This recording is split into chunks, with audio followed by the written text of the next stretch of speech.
pocket party. We're going to the dam, to like one of the dams here in the valley, like going inside, and they have like these tunnels and like. What was like the first thing you said? Were you like, damn? Yeah. Damn, I'm in the damn.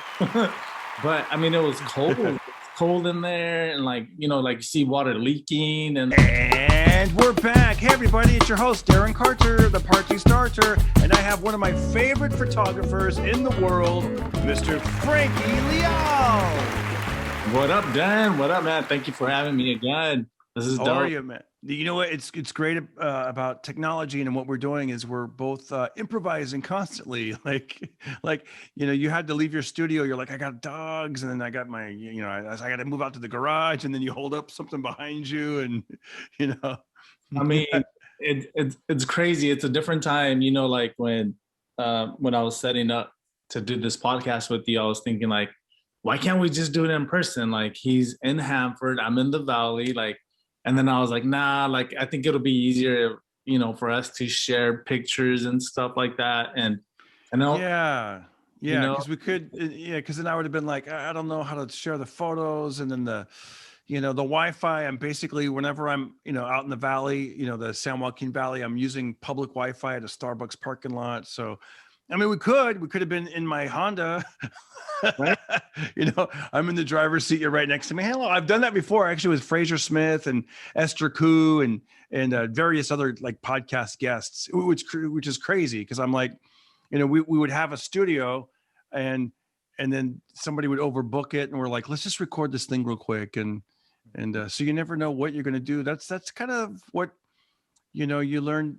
I was, not that we're Navy SEALs, but I was listening to a Navy SEAL in an interview, and he talked about, improvising, and, you assess what's the situation, you reflect, and then you react. And he goes, and it reminded me of chess, because in chess, if you want to lose, you just react real quick. You just, whatever. Oh, I'm going to react. That's not how it's not good in chess. You should see what they do, reflect on it, take a moment. And that's why the really good chess players, they always do notation. They write down, they make a little note. They go, oh, queen, that kind of thing. I'm not at that level. I'm too impatient, but at least I do the reflecting part. And right. Yeah. But this isn't about chess. This is about photography. and this is your second time on the show, and I want to thank you for coming back. And you're a person who I would see, I'll catch the viewers and listeners up. I would see your photographs, and I don't know, when did I first reach out to you? How long, any idea? Has it been 10 years?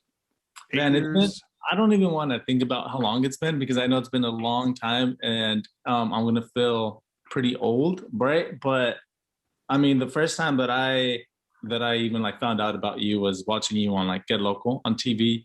And like right away, I was a big fan. I was like, man, like this guy is from Fresno, and like really, like, you probably don't know this, but you like gave me so much inspiration and motivation, and just the idea that somebody can come from the Valley and like be on TV. Like, I was watching you on TV doing comedy, right? So instant fan, just because you were from the Central Valley and because you're funny, right? And then fast forward to, I don't know, 6 or 7 years later, I was in LA, and we wanted to catch a comedy event. We went to go see you, and that's when I met you for the first time. And, right away I said, hey man, we're from the Valley. And because I told you that, I think you like gave us free tickets to me and my wife, Celeste, and to my friends. You gave us tickets, man. So you gave us some passes, and we went to go see you. So that was cool. It's funny because I remember that. But I didn't know. I don't think I put two and two together, because I would see your photos around, and I was like, man, who's taking these pictures? Because I would, and you would make these comedians that maybe didn't have, so a few of them didn't have that much experience, but I was like, these guys look like superstars. Who is this? And then when I met you, and I was like, you're the guy? Like, that's amazing. And so I didn't know if you were like some big New York photographer or just some, and I didn't know. And it was crazy that we're both from like the Valley, and I got to meet you, and And I think the first time we worked together was at the Selland Arena in Fresno. And I was opening it for Mike Epps. And just to be in that arena was amazing for me because, you know, you guys can Google like this Elvis Presley played there, you know, all these huge stars. Prince played there back in the day. There was a rumor actually that Prince did a concert, and afterwards they were like, yeah, they saw him at the Taco Bell drive-thru. Now, I don't know if that was true, but it's those things that you hear. So to go and have the honor of performing at the Selland Arena, you know, especially growing up in that town, it was amazing. And I'm glad you documented the, you know, the experience, and took some great photos, some photos backstage, and just the whole thing, you know. I think that was the first time that I've photographed this show like live performance photos. I think that was the first time, and for it to be my first time, it was a really cool experience. Like you said, like it was a big arena, you know, it's like huge, right? It's like a stadium. And just to be, you know, backstage, and you gave me like a pass. I had like a VIP pass, and I got yeah. Remember like the laminates that make you feel like you're. Do I have any here? No, but yeah, those are yeah. You know, so I mean that was VIP cool. Parking. The whole thing is just like yeah. I mean, I still get a kick out of all that stuff because it's, you know, it's something you don't think of, and then when it, you know, they're like, Mr. Carter, we have a space for you. You're like, yes, you know. You know, like, no, it never gets old, right? It never gets old, and like I don't know, I think that's what's cool too about show business or the entertainment industry. It's like, because me, like being the photographer, I'm like literally getting like, it's like a backstage pass. It's like a field trip. It's like when I was little and I would go on field trips, like it was cool to see like one time, like, you know, here in the Valley, like you go to dairies and you go see how they milk cows, and you just go, you know, you see all the behind the scenes, right? And seeing the behind the scenes to anything is really, really cool, right? So that's kind of how it is. Yeah, dude, I want to go to a dairy and see the behind the scenes. I didn't know. You're right. I do remember a field trip where they gave us like and it was like the best cheese and butter. And, you know, I realize now that you said that it was probably a field trip of a dairy. I didn't even realize that. Wow. I would like to do it again as an adult. Do you have any hookups? Do you have some hookups? Man, to dairies, I think I can't think on the spot, but I'm sure I know some people. That's right. This is hilarious. Some people they're like they want VIP to the Guggenheim Museum. I'm like, no, get me to a dairy, and I want to see how the sausage is made. Okay. All right. Yeah, for sure, man. Like I remember going to the dam, to like one of the dams here in the Valley, like going inside, and they have like these tunnels and like. What was the first thing you said? Were you like, damn? Yeah. Damn, I mean, damn. But I mean, it was cold. It's cold in there, and like, you know, like you see water leaking, and it's just like, what the hell? Like, is that supposed wow. Really? There's water leaking inside of it? That's cool. Yeah. But like all of that stuff intrigued me, you know, like just being where you're not supposed to be, to me is really, really cool. Like going to a concert and being front row, like that's cool. Like you paid $500 to be there. But I like going above that. Like, hey, I want to go backstage. Like take me backstage. Like what's going on back there? What goes on back there? Yeah. Yeah, like me being a photographer, like part of being a photographer is being like an observer, a fly on the wall, and documenting things and seeing whatever. And also when you're the photographer, the people, they got to smile for you, no matter if they're the biggest a-hole on stage. They at some point when they're having their photo taken, they got to go. Speaking of dairies, they have to go cheese. Right. Yeah. I mean, speaking of like the smiling and stuff like that, like I'm not a type of person who like even likes to smile like when I'm in pictures. So I don't tell people to smile, and I would prefer like the serious look, right? I just feel like the minute you tell somebody to smile, and no, it's forced, right? But if they go and they smile on their own, and then go for it, like I'm not gonna tell you not to smile, but I'm not gonna give you that action, right? To smile. Right. But yeah, man, I mean, I love documenting. I love being back there. Were you able to take pictures inside the dam? Was that something you were doing back then? Dude, this was this. I laughed because I mean I was like in third grade, man, or fourth grade. So like I wasn't taking pictures. I didn't get into photography till like I was 26 or 27, you know. So, but man, if I was, yeah, like you better believe it, like I would have had the camera on me and I would have been taking pictures like all over the That's damn. awesome. Yeah, you were like a kid. You, of course, you wouldn't say "damn." Back then, you'd be like, "Darn." No. And Yeah, then man. your grandma comes in with the socks and the crochet. Darn, get it? Darn. Yeah. Dude, Yeah. I mean, like, just real quick, just speaking about like, you know, like getting backstage and seeing like the behind the scenes, like, How do you like the show so far? Pretty good, right? By the way, here I am acting with John Travolta in the movie Be Cool. Check it out. If you like this show and you want to show your support, every little bit helps. Go to DarrenCarter.com. I'm on PayPal or Venmo at Darren Carter Comic on Venmo. Also, I'm available on Cameo and also Jemmy. All right, let's get back into the show. Oh, don't forget to like, subscribe, and share. do you remember California's Gold on, I think it was on like here in the Valley's channel 18? Yeah, Huell Hauser. I'm Huell Hauser. I love that stuff. Love that. I love that show. You know what I mean? Like I was all over that. Even like Mr. Rogers, like when he'd go, remember Mr. Rogers, and then he'll take you. Come on, friends, today we're gonna go to the library. We're gonna meet Dorothy, you know, and like stuff like that, man. Like I was always like, oh, this is cool. Like I think Reading Rainbow, forget that guy's name, but I'm all into like LeVar Burton. LeVar Burton. Yeah, Shout out to LeVar Burton. Yeah. for sure, man. Like By the way, speaking of behind the scenes, get ready because I want you to show, not yet, but the Roosevelt Hotel. okay, And I want to encourage anybody out there who has a venture, who wants to do something, who's a self-starter. This is a great lesson. So when we first did the Roosevelt Hotel, a lot of photographers, hit me up. They saw that I was hosting the show. They saw I was a part of it. And at that time, there weren't a lot of live events. So I was able to help out at least 3 of the photographers.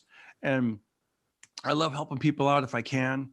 And Frankie drove the furthest. You drove, I want to say like 3.5 hours. I almost said miles, but you drove 3.5 miles. Yeah, right. Yeah.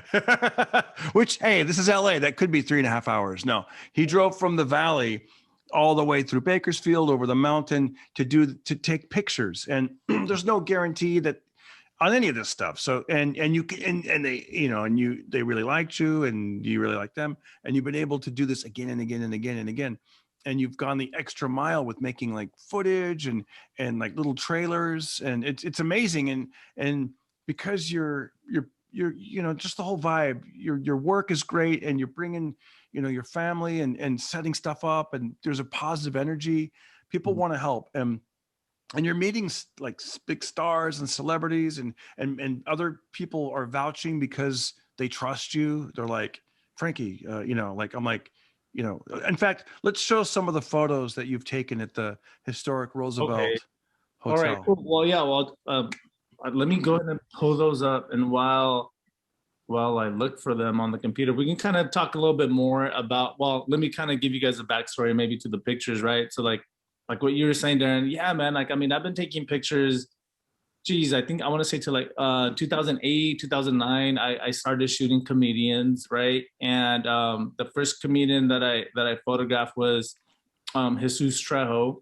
And at the time, Jesus was literally like a parking lot guy at the Comedy Store. He was in the back parking cars, and we were there. Just me and Celeste were there. We were catching the show, and we kind of like hit it off. We talked, and we exchanged phone numbers and all that good stuff. So we ended up shooting him, and when we shot him on Hollywood and Vine. Like I had no money to rent any studios, so it was a hotel. That's where me and Celeste were staying. We literally we messed up our room and we shot him in there. And then the rest was kind of like you were saying, just kind of building connections. And one comedian led to another comedian and stuff like that. But it's been, like you said, a lot of determination, a lot of hard work. Like, A is it lot of like, yeah, driving 4 hours, shooting a bunch of photos, and then at 2 a.m. getting back, driving back home, and then, teaching photography class at school. It's like, man, that's. it's a lot of work. It's a lot of work, but at the same time, like I think I've said it before, like, is it really work if you love what you do, right? So like you're doing comedy, and I know how much you work, and anybody who has a passion, like Yeah. I'm a teacher, like I'm a photo teacher and I'm a video production teacher. And I tell my students, like, listen, like don't go looking at careers and don't look at their salaries. Find something that you like to do, right? Because you are going to spend the rest of your life doing that, right? So like if your parents told you to be an accountant because they are and they make good money, but maybe they enjoy it, right? And that's why they're telling you to become that. But you're going to spend the rest of your life, you know, being an accountant, and that's a long time. Like I even think we can even talk about that, like working Monday through Friday, 8 to 5 p.m. Like that's a mess. Like I feel like we shouldn't be working that. It's like, you have kids, it's like you're gone, like you're literally away from your kids like every day all year, right? So I remember I talked to this. I talked to somebody, a comedian, and uh-huh. she told me, she's like, how much do you really need to be around your kid? What, 10 minutes a day? And I was like, ooh, like, oh Yeah. man, like that's, And yeah. yeah, so She might have been kidding, but I kind of felt she wasn't, there's and behind it, but at the end of the day, like the moral of the story is pick something you love, because you're going to spend a lot of time doing that and you're going to be miserable. The money, like we hear it all, like I don't have millions of dollars, but I see it from people who do, and other rich people say, hey man, like money's not going to make you happy, like it's not. I bet you if someone gave you $2 million, you might be happy a little bit. You're like, oh, I can pay for medical bills, or I can pay for insurance, or all the things you need, and you might splurge on buying your own, like, dairy or dam. But right. but, kids are going to take field trips into my dam. No, but I think once your bills and stuff are paid up, but if you love what you do, like, I'm still going to create comedy. You're still going to be a photographer. It's something that you love, of course, money's nice, but it's, Right. Do something that you love. And if you do something that you love, Darren, you're going to be good at it because you love doing it. You're going to be good at it, right? So I can say this. When I wanted to be a graphic designer, and everything I do is under the visual arts umbrella, right? So graphic design, photography, videos, like everything's visual and design, right? So when I first told my dad, I'm a first generation American. Both my parents are from Mexico. When I first told him, hey, I want to do graphic designer, like number one, he's like, what's that? What the hell is a graphic designer? Like he's from Mexico. There's no graphic designer in his little patch where he's from. You know what I mean? Yeah. What the hell is a graphic designer? So once I explain it, kind Yeah. of like low key rolling your eyes. Low key rolls his eyes like, what? Yeah. Like, what is that? Like, you're gonna make money doing this, right? So how do you explain what a graphic designer is? Like, do you remember kind of what you said? Could you summarize it in like 3 or 4 sentences? I mean, like it's the people who design the packages, the computers, that there's packaging, when you go to the grocery store, there's logos, there's colors, like all of that is graphic design. Like I want to do that. And he's like, what? You being serious right now? Yeah, I'm being serious right now. Do you need to see a therapist, boy? No. Yeah. That's like weird to like a hardcore Mexican, like that's not a real career, So yeah, it's so funny you say that, because my aunt is a graphic designer. But so I for that particular job, I totally, like, it was like when I first got into comedy, she was great, man. We had like all these ideas, like, they're kind of corny, like my idea, because it was my idea that I probably, it wouldn't work. I was like, hey, I'm gonna put my picture and all over a pizza box, and I'll be like, Darren Carter delivers, like super corny, like, but she helped me. She made some what do you call it, like letterhead paper for me. Like I had my own letterhead, and the whole border around the paper was, I basically went to a thesaurus, and I chose every word that meant funny, like humorous, funny, hysterical, blah blah blah blah blah. And right. she was a really smart graphic artist, especially for me at that time, because this is my first year into comedy. So, dude, looking back, this is hilarious. Like, I had my name, Darren Carter. Someone had made a little stick figure drawing of me. So there was the caricature of me, and then it said phone, and then because I moved around a lot, there was a line, so I could she made it so I could just draw my number, like. And then I remember years later, someone saw that and they go, "Dude, how come we don't have a phone number on there?" Because I moved around a lot. That was back when you had landlines. That's funny, man. No, but yeah, I mean, it's important. Like what you said, it's really important. Graphic design. It might have been worse than that. It might have been. Here's what it was. Oh my gosh, this is like such a small town thinking. I think she just put the area code, and back then it was 209. So she put 209, and then I'd fill in the rest, thinking I was never going to leave Fresno. Right. Oh man, that's funny. Oh, by the way, did you find those pictures yet of Roosevelt? I got them. So let's fast forward. So 2008, 2009, first comedian, grind don't stop. We working. And then, yeah, you were doing the shows during the pandemic and everybody wanted to get out of their homes, right? Including me. So I was like, Darren, do they need a photographer? And you're like, you know what? I think you did. You reached out and you said they already have one, but they said you can come and shoot for free because they don't have a budget for you no more. But you can still come. You're invited and take pictures and and see where that takes you. So I jumped. It was funny because there was a lot of photographers and like I was only able to help out 3, but and you were one of the lucky ones. But see, there you go. I like that. So this was the first event that we photographed. So these pictures are taken at the Hollywood Roosevelt, at the historic Hollywood Roosevelt in downtown Hollywood. It's such a cool venue. Like it's historic. Everybody knows the building. So when you were doing a show there, I was like, man, I wonder if Darren could get me in. Right. So thank you for sending my contact info to Max and to Melissa, and you're welcome. When we go to a show, Darren, like I don't know where I'm going. I don't know how big my studio space is going to be. So I kind of pack all my gear. I take everything with me. I would rather have everything with me and need something and it not be there, right? So I took all my stuff and then I saw the room that we were shooting in, which was, I don't know if you remember, but the green room was a tiny, tiny room. It was a small room in the hotel. It was a hotel room without the bed. So the backdrop, that's the curtains that were already there. There was they gave us 2 hotel rooms that were connected. So one room was where all the comics ended up hanging out. And then the other room you turned into a studio. As we're talking, go to the next photo. And yes. And especially at that time, because that was when everybody was super strict about hand sanitizers, masks. People were a little bit nervous, and I'm trying to go to let me do this again here. Okay, let's see. Can you see the next one here? Oh yeah, there we go. That's Jamie Kennedy. Yeah, Jamie Kennedy. So just real quick, man. I'm going, and I know the comedians they're going to go do stand-up. They're not dressed for a professional photo shoot. They don't know Frankie's going to be there. They're just going to go do comedy. And then you have me, the photo guy, backstage again. Remember backstage?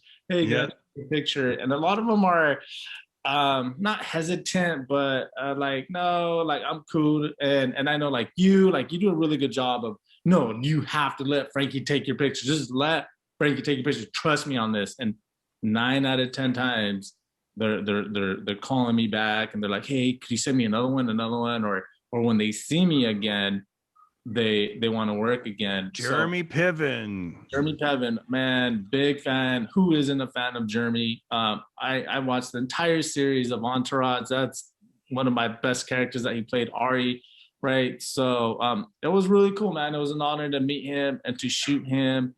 And again, I'm going to say he was one of those guys that just wants to take the picture, but, he's busy thinking of his set, I saw him studying and stuff. But again, I feel like you do a really good job of saying, no, just let Frankie take your picture. And he ended up posting these images on his Instagram account, right? So I think as a photographer, even money's great, but when somebody posts your work, it kind of validates you as saying, I was okay, going to say that people are like, whoa, yeah. Then down the road in the future, you never know who's going to see these photos, and mm, then they're going to yeah, be like, that's the guy. There's yeah, Josh. Josh Adam. I mean, I've seen Josh. I have never met him, prior to this shoot, but I see him on everything, on all the flyers, the Comedy Store. I just see his pictures all over the place. So when I saw that he was going to be there, I was like, cool, finally I get to meet Josh, and we took really good pictures. Again, I think he was another comedian who used a lot of these pictures for himself, which again, at the end of the day, that validates me. And Katie, she is so like outgoing, right? She's just great. And yeah, she's so cool. Katie is so awesome. Celeste, my wife, loves her. I love her, and she's so photogenic, and that's why I like her, because she makes my job easy. But again, all of these are taken in a small little room, and yeah, man, like super happy.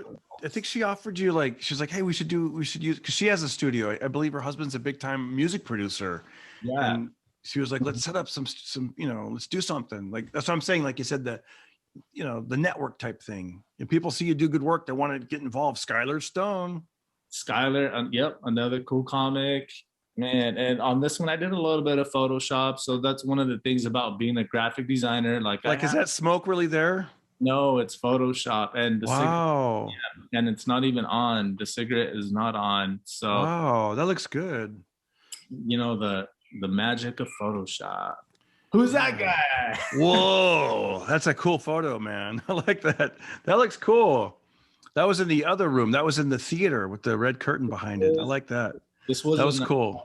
Yeah, it was another night. So obviously we're out of that little hotel room, and now I want to tell the audience a little secret. So that mic stand's kind of heavy. So I lifted it. I believe I don't know if I did it in that particular shot, but I lifted it so I could look like I'm a little bit more muscular than I am. I was like, let me lift this heavy mic so I kind of get a little, Hey, wait a second. My left arm, I see my bicep looking really good. Did you Photoshop that shadow, or am I really defined like that? all natural, bud. That's all you. That's yes. All right. Shooting. Hilarious. It's fun because I'd never shot, like you would think, being a comedian photographer, that I would have all these pictures on the red curtain. I feel like that's kind of like the signature to comedy. I don't know if it's because of the Comedy Store that kind of gave me that feel, that vibe, but performing in front of the stage, I feel like it should be red. And this was the very first time that I've used a red curtain as a backdrop, and that's because it was at the theater. So it was it was another natural backdrop. Man, she was awesome. Irena, what's her name? Irena. Yep. Irina, I think. Irina, I know she's Russian, and in her set, she mentioned that she was a Playboy centerfold. Yeah, so she had fans up. I saw a lot of fans coming up to her with I think she was on the cover of Playboy, so they would come up to her and she was signing autographs and stuff like that. So that's cool. She's a huge TikTok star and very friendly. She's really cool. I got a chance to see her comedy just a little bit, because I'm inside shooting, and when every time I get a break, I love to go out and hear the comedians do their comedy. And man, some of her jokes were pretty funny. And I don't want to say them, but they were super, super funny. She had me rolling. Yeah. And it's funny because you bring your wife with you. So did you tell your wife, like, hey, I'm going to go check out the Playboy girl, honey, I'll be right back? Or she's like, I'm going with you, Frank. I'm going, no. Yeah. Okay. No. Yeah. Yeah. Andrew. So this is Andrew, again, super talented dude. I like working with comedians that are just natural and talented, because I give them a little bit of directions and they just kind of take off and just gave me all, they give me all these cool different poses. Angelica, again, she's another amazing comedian. She's super nice. She's super cool. She actually got me a photo gig. Her husband, Troy Noka, is an awesome music artist. And cool. When we were in LA shooting for the Roosevelt Comedy, and she hits me up and she's like, hey, my husband is performing at the Dodger Stadium. Do you want to go? And I was like, yeah, like I'm already in town. Let's go. So I was with my wife and with my daughter, Mia. So Mia got, which she's a music artist in her own right. She got to sing or meet Troy, her husband, and Miguel, the music artist. Oh, wow. Yeah, and all because of Angelica, man. So again, super funny, and her comedy's freaking. She's like, I think she calls herself like a chingona, like a Mexican chingona on her Instagram, on her bio. Yeah, And yeah, yeah. she's the real deal, man. She's cutthroat. She no filter, and I love it, man. She's just straight up. That's cool. Yeah. That's so cool. Hey, imagine telling your dad, like, you go from, I want to be a graphic artist to, hey, Dad, I'm working with this chingona. And, like, yeah.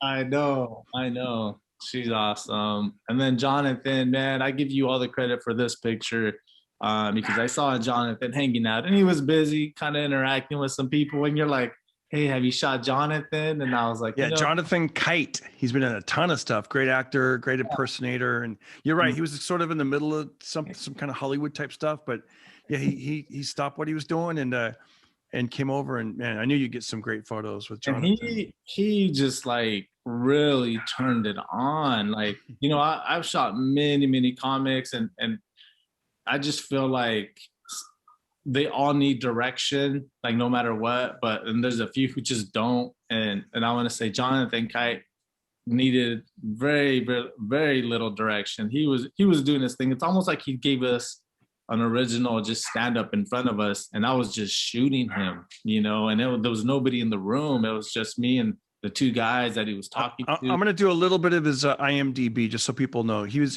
major actor on Two Broke Girls. He was in Smallfoot, Black Dynamite, NCIS, Cleopatra, The Bellman.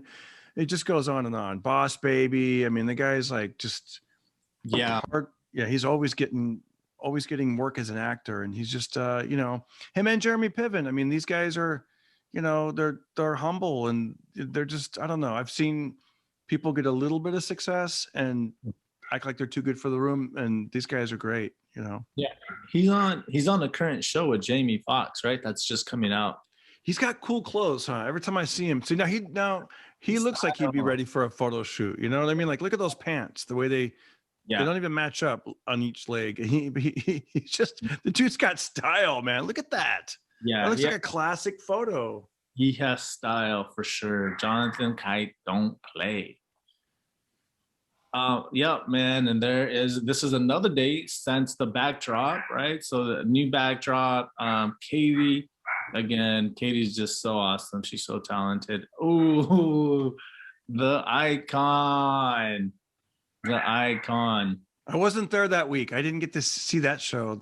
Cory, right? Cory Feldman. Yeah. Yeah, every household name, everybody knows Cory. Again, super down to earth, super down to earth. Never in a million years would I think that I'm gonna be in a room with Cory. Yeah, I know, right? Isn't that wild? Crazy wild.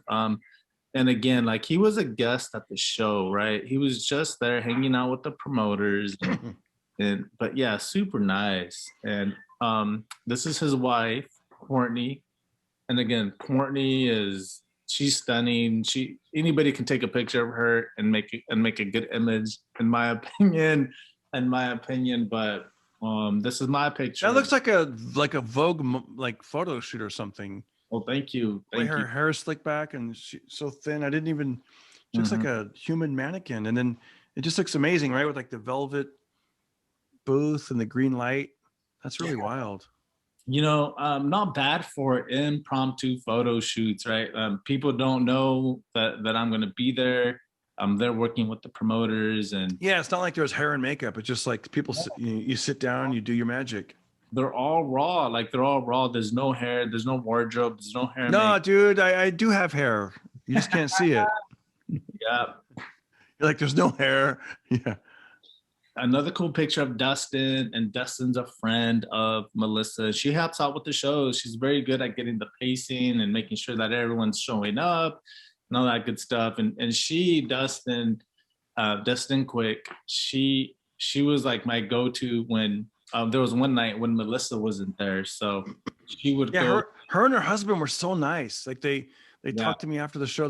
They love comedy. They love to laugh. Mhm. Man, it was just, man, you could just sense the Adam Ray in the house, ladies and gentlemen. Adam Ray. Adam Ray, again, super cool dude. Man, his shoes are even cooler. I think, are those the Sean Kemp's? Do you know? Those are.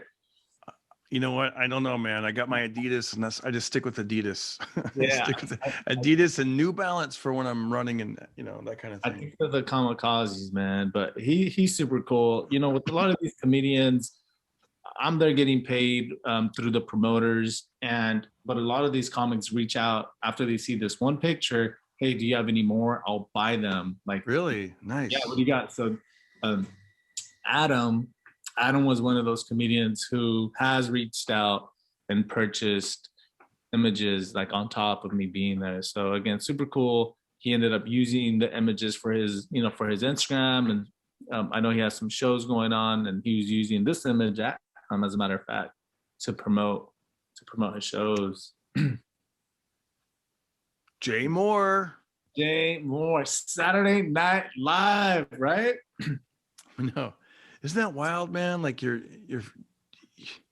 from the first time you turn the camera on till like now you're like in Hollywood, and it just all in one night. You're getting these mega people who've done stuff, like next level. There's a lot of first things for me, like shooting a Saturday Night Live comedian. I don't think I've ever shot one. I've shot a Mad TV comic. I know Bobby Lee was on Mad TV, but I've never shot Saturday Night Live. So this was a big deal for me. And and Jay's just a cool dude. I felt like everybody wanted to talk to him. I'm the photographer, so I guess everyone thinks I know where everybody's at, but when they would get off their set, hey, where's Jay? Where's Jay? Oh, he left. Where's Jay? Where's Jay?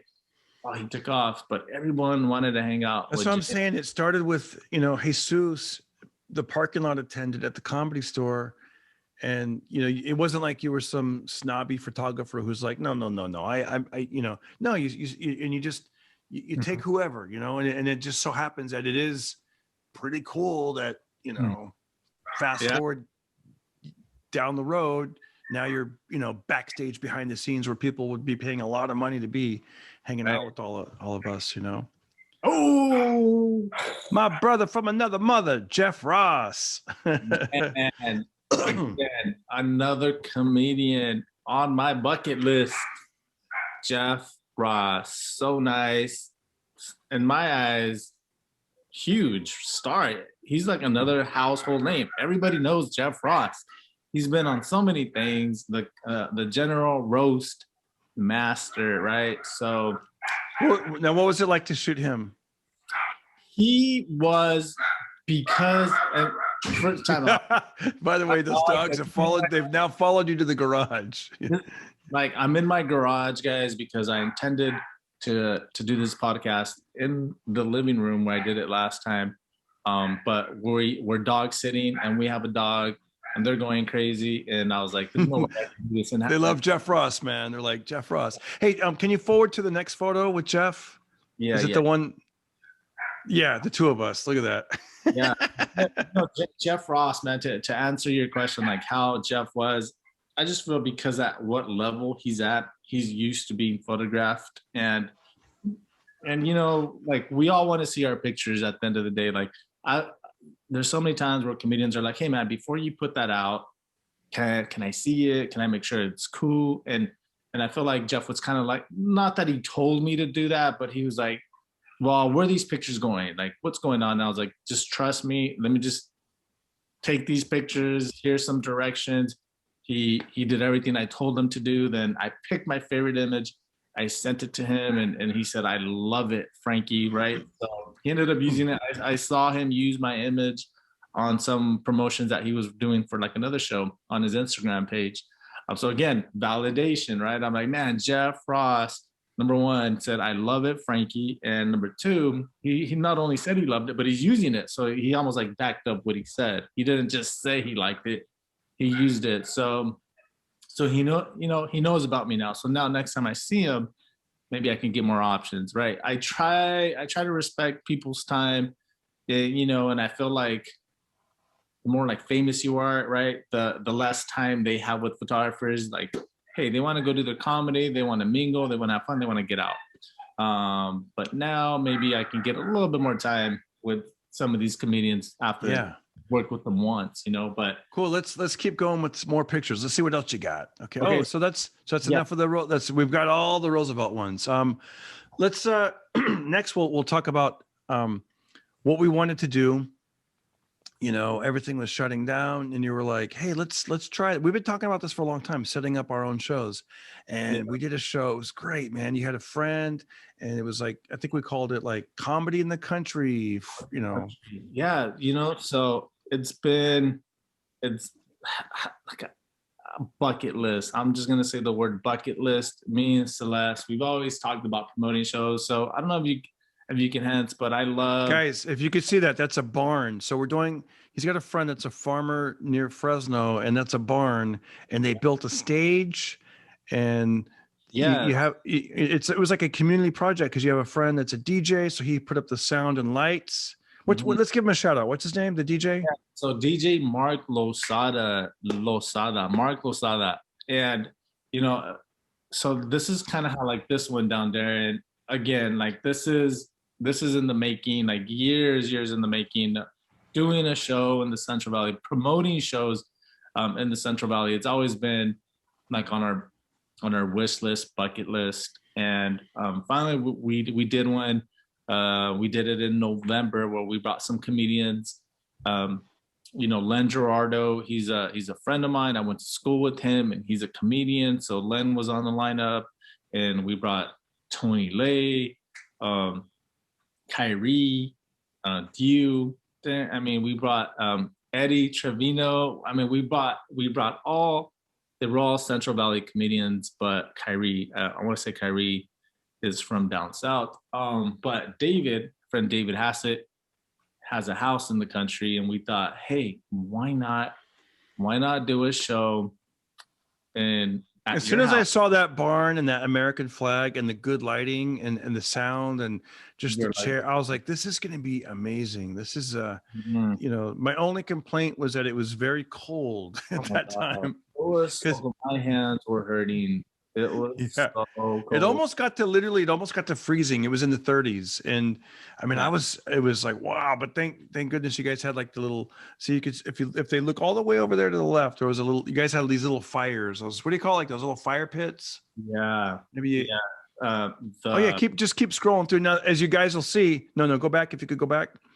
I actually got off the stage because I wanted to connect with the people and get a little closer to them, but I still was further than 6 feet. But I just wanted to, because back there, and you would think that heat rises, but I was like, you know what? I'm actually a little warmer when I get closer to the ground and like, closer to the people. But it was that show meant so much to me because it had been a long time at that time that I'd done a live show. That was probably one of that might've been like the second or third live show I'd done in like 10 months. I'd done stuff over the computer, like Zoom and everything, there was a group, right. And there was a group of I remember, there was a woman and some friends. They were in the first row. And at one point, and she said it a couple times, they were like, "We love you, Darren Carter."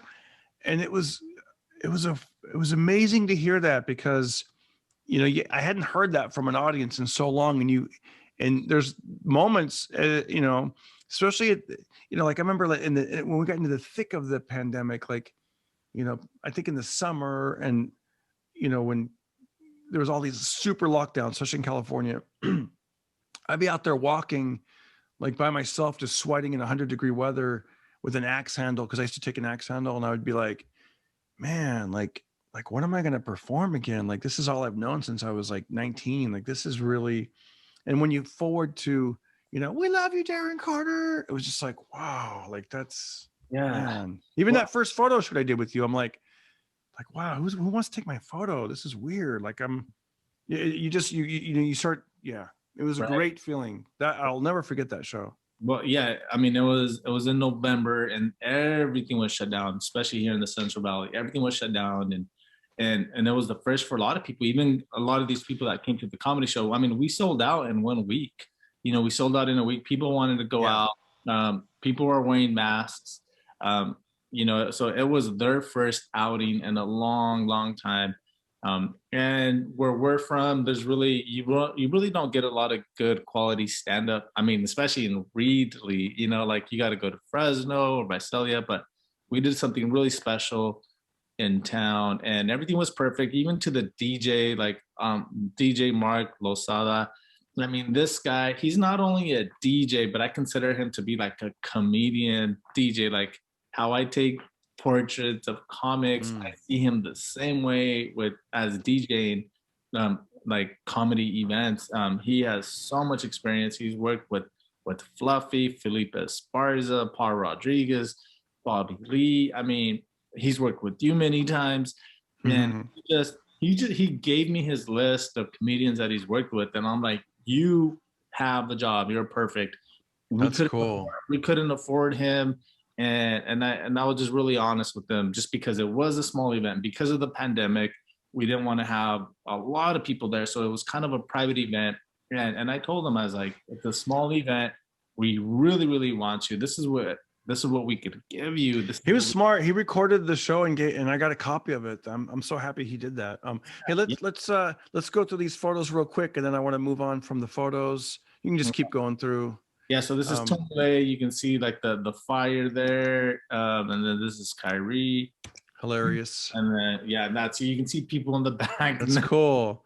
See, I would never normal times I would never go on stage with like that much clothes, like a beanie and a sweater and a sweatshirt and a hoodie and a vest. Like I would just, I might wear. I've worn vests on stage, but not like that, like a beanie. Yeah. Oh my gosh, it was so cold. It was really cold. It was a cold event, but everyone had a good time. It was great. Now they want us to do another one. So be ready. Keep an eye out for it, and hopefully we'll be doing one this spring or this summer. But it's gonna go down again for sure. Keep going with the photos. And that was it for the comedy in the country. Oh, cool. Okay, cool. Thank you. That's if you have any tips for anybody like with photography, what is something you'd give them like a little tip of the day? Yeah. Okay. Well, let me give you a couple of them, because I mean, there's a couple that come to mind. But like number one, like when you're taking pictures, it could be on your phone, it could be on a professional camera. You don't have to have professional lights, $1,000 lights. You know, natural lighting is good. My tip is for you is just check for even lighting, so like open shade. Go to the shade to take your pictures. Avoid the harsh lighting. If you go out at 1 p.m. and it's really bright, you're squinting, you have ugly shadows underneath your face, your nose. People are like, I don't want to take a picture. You know, they're not feeling it. If they're not feeling good, you're not gonna get a good picture. Take the time, and that's where my second tip comes. Find a simple background. Go to the open shade. Find a background. It could be bricks. Put them in front of some bricks. And make sure they're in the shade. Make sure they're in the shade, open shade, completely shade. And this would be another tip to add to that. Make sure that the entire background is in the shade as well. Meaning if you go under a tree and if your subject is under the shade, but the background that's not in the shade, it's sun, the camera, even on your smartphone, it's gonna expose for them, and it's gonna blow out your background. Yeah, so it's all like backlit and won't look good, huh? Like some people don't know that, and they'll, let's say you're at a family gathering and everyone's going back to their car, and they're like, quick, let's get a photo, and I'm like, no, and they always make fun of me because I'm like, it's all about lighting, we can't, you know, because you don't want to like, you like you said, you got to make sure that they're all in the shade, or just you don't want to. You don't have people staring in the sun, but you also don't want the sun. Your entire scene, foreground to background, should all be the same lighting, right? And if it's the same lighting, you're gonna get a good picture for sure. So that would be my tip for taking better pictures. Let's go. Yeah. Give us one more tip. What else you got? You got any? Is there any particular? Yeah, go ahead. Yeah, so like another tip that I can give you is, I'm gonna go, this could be like for the novice photographer, but the rule of thirds. If you don't understand what I'm trying to tell you, you can Google it, and there's plenty of videos that could help you. But the rule of thirds is basically You never want to put your subject, like if this is the frame, and if I'm going to take a picture of me, you never want to shoot your subject dead center. You always want them off centered, right? So when you pick up your phone, sometimes when you crop on Instagram, you'll notice the tic-tac-toe grid. It's already on there. Yeah. And that tic-tac-toe grid where they intersect the crosses, there's 4 of them. Those are your focal points. You want to put your main focal point on either one of those 4 crosshairs. Okay. So like if you go to the beach and you see a sailboat, you want to make sure that sailboat is going to land on one of those crosshairs. And your horizon, you never want it directly in the middle. You want it to land on that top horizontal line or on the bottom horizontal line. Okay. So picture the guides, and that's where you want to put your horizon. So if you're shooting landscapes, don't put your landscape, your horizon directly in the middle. Interesting. I want to show an example of being backlit, but in the moment I said, this is a bad idea because the sun was right behind us. And I'm like, but I got to be honest, it came out artistic. So, but I knew that going in, I knew going into it, it wasn't going to be the kind of photo I wanted. But when it came out, I liked the artistic vibe of it. And this is my son and I, as it was becoming sundown. So the sun is almost all the way down, and our images are blocking the sun, but it does have that artistic vibe to it. But that's what I'm talking about. Well, that's kind of looking more like a silhouette type, but it's definitely backlit. Yep. And yeah, it's a really cool pick. And every rule is meant to be broken, right? So, yeah. Like I said, this is only because we have like millions of pictures like that are taken correctly. So I was like, you know what, we'll take a wild photo like that. But like, yeah, imagine if you paid a photographer, hey, take our photo, and then all the photos were like that, like, you idiot, Like, yeah, you don't want all of them like that, but it's definitely a nice creative shot. That's how you make silhouettes as well. You put them in front of the backlighting, you expose for the light, the backlight, and then all of a sudden your subject goes black. But the rule of thirds, everybody, make sure to— I like that rule of thirds. That's good. Okay. In closing, Frankie, do you have any words of wisdom, something you've learned along the way, something you could share with our listeners and viewers?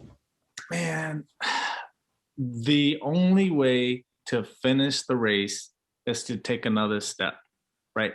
Never, ever give up. I took pictures in a hotel room, and then like 14 years later, I'm still doing what I'm doing. I'm still following my dream. I'm staying busy, and I'm continuing to take another step. And there's times when I feel like quitting, but I mean, that's part of life, right? That we all fall. And like I tell my students, we're going to fall, and you're going to fall, and it's okay to feel down and sad, but it's how long are you down for? How quick do you get up, right? So we got to get up when we fall. And we got to continue taking those steps to achieve our goals and our dreams. Do you have little tips that you do when you're down, when you're feeling down? Do you have a way that you snap out of it, like little techniques that you've learned? Yeah. So I feel like when I'm down, it's when I'm too busy. Like that's when I start getting because not that I'm a control freak, but when I get too involved with things, that's when my anxiety starts kicking in. So one of my tips is to say no to a couple of things. Like, I really want to coach this season, but I'm not going to be able to coach. Like, I got to chill, or just not take as many gigs and stuff like that. Like knowing when to turn it off is important, right? So that's one of my biggest challenges. I'm always trying to do something, and even when I have nothing to do, I'm like, oh, I feel like I should be doing something right now. But that's great. What do you coach? You said you coach. What do you coach? And I have coached like soccer for my kids. I've coached baseball. I've coached t-ball. Yeah, man. So like my kids are in sports. They're little, so I'll like, hey, we need a coach. We don't have a coach.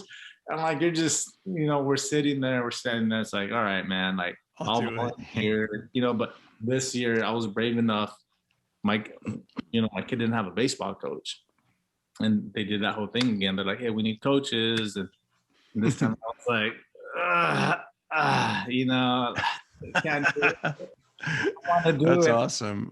My heart's there. I want to do it, but I just, I got other stuff going on. So, yeah, man. That's cool. Yeah, like just 2 weeks, So wow, that's great, man. Hey, listen, Frankie, I want to thank you for coming on the Pocket Party podcast. Every time, every time. This is your second time on. The first time you came on, people loved it, man. I couldn't believe like the response I got, and I want to thank you guys for hanging in there and watching the entire episode.